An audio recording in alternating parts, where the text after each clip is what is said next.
What's up, everyone? Ben with the BTC Sessions here, and this is your daily session. Hodl that Bitcoin. Before we dive into everything, couple quick things. Number one, do check out my website, btcsessions.ca. That's where you can reach out to me directly for your own BTC session. We can chat Bitcoin, wallets, proper security, whatever you like. All you need to do is scroll down to the bottom. There's a contact form for you there. Secondly, big shout out to the sponsors of the show, Ledn.io. This is where you can use your Bitcoin to secure a Canadian dollar or US dollar loan. Your Bitcoin is used as collateral. All you need to do is head to the website. You just use the slider to check out how much Bitcoin would be required for a particular dollar amount. Signing out the application takes a couple minutes, and if you're successful, your bank account is typically funded within 24 hours. I've tried it out myself, worked like a charm, and right now they've got a deal where if you use the link I provided down below and you are successful in obtaining a loan, they'll give you an additional $50 of Bitcoin credited to your account. So with that, we will dive into the news.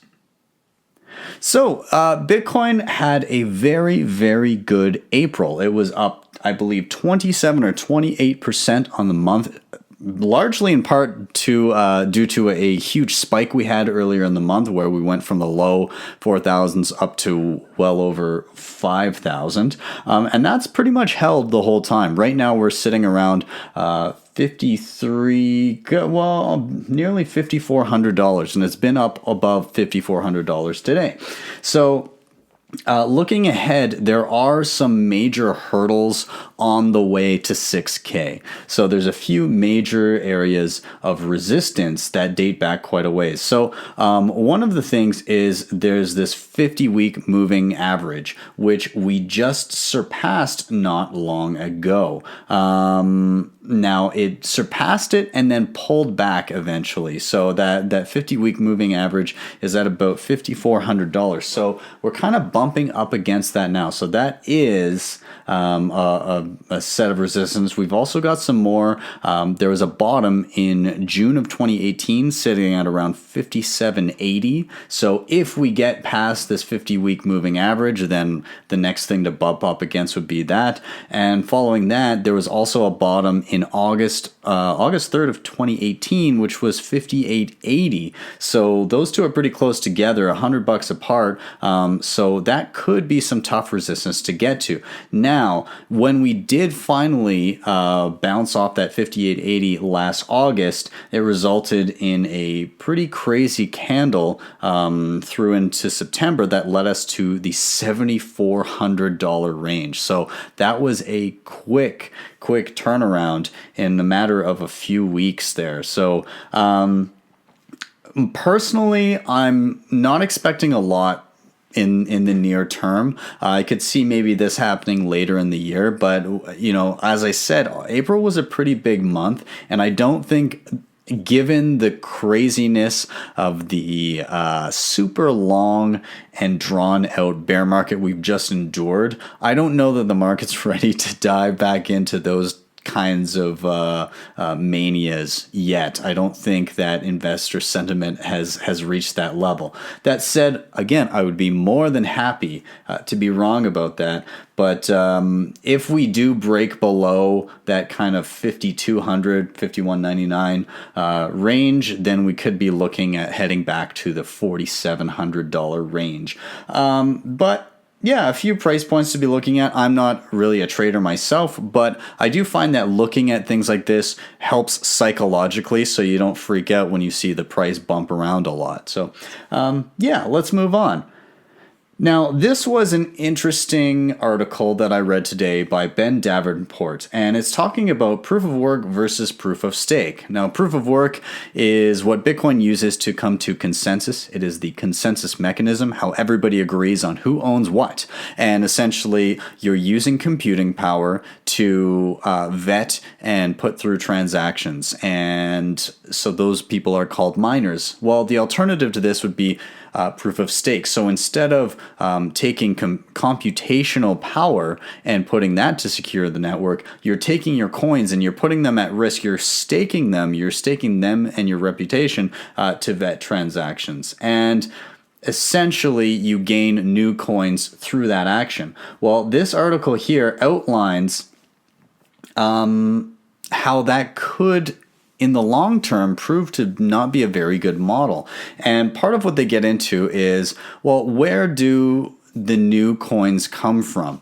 Well, essentially, when you're doing proof of work, you're putting in the work to get newly created coins, but in the long term, that's not going to be the revenue model forever, because eventually on Bitcoin, anyways, those rewards reduce until they are nothing, and at that point, miners will be rewarded solely with transaction fees. And that has always been the plan with Bitcoin, that transaction fees would eventually replace the old miner rewards of new blocks of Bitcoin, so that you could have that maximum value, that maximum number of coins, so that people don't get diluted. Yes, technically Bitcoin does have inflation right now because new coins are continually being minted, but we know the upper limit of how many there will be. There's going to be 21 million. That is it.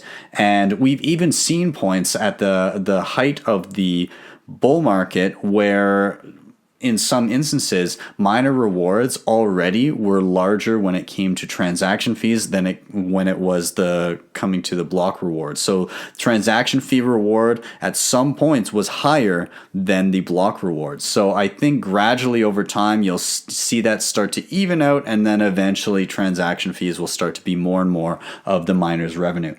Anyways, with proof of stake, here's the issue that they outline here is, when you stake your coins, how is that affecting the network as a whole, and where are those rewards coming from? Well, I mean, they lay out, what do they call it? They call it pi. So they give a fictional coin called pi, and they say, okay, well, there are 100 coins. There are only 10 users of this coin, and the staking reward is around 10% per year. So let's say these 10 holders, they each have 10 coins, and that's all the coins that exist. Well, if half of the users stake their coins, so 5 users stake their coins and they get 10% reward, well, at the end of the year, each one of those users will have 11 coins.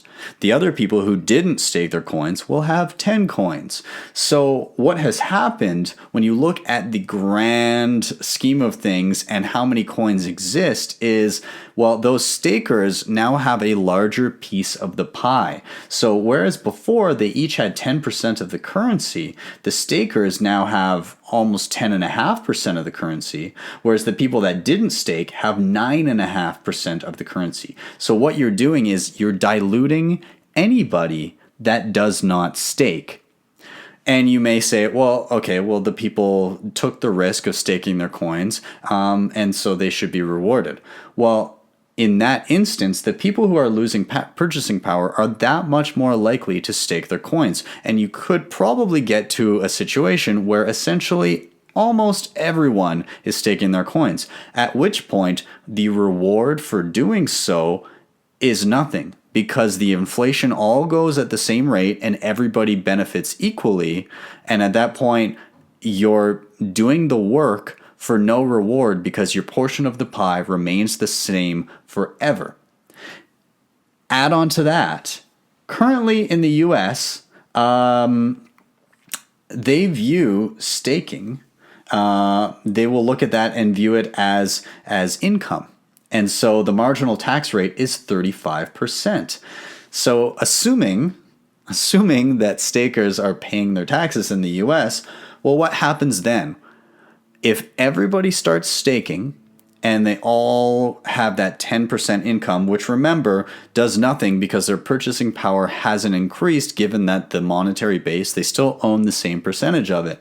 Well, the government sees that 10% yield and says, well, we want 35% of that. You are now losing 3.5% of that because your purchasing power has not increased. So they go and they start looking and saying, well, let's say that the government wanted to take pi as income taxes, and they actually took the real asset. Well, they were giving some statistics because the government would keep it and probably stake it themselves. Well, over time, how long does it take the government to own the majority of those staked coins? And based on 10%, let's see, it takes about 70 years for the government to get 90% of the coins. If the staking yield was 20%, it takes the IRS about 12 years to get half of the coins. At a 5% yield, they would get half of the coins in about 41 years. So slower, but they still get there.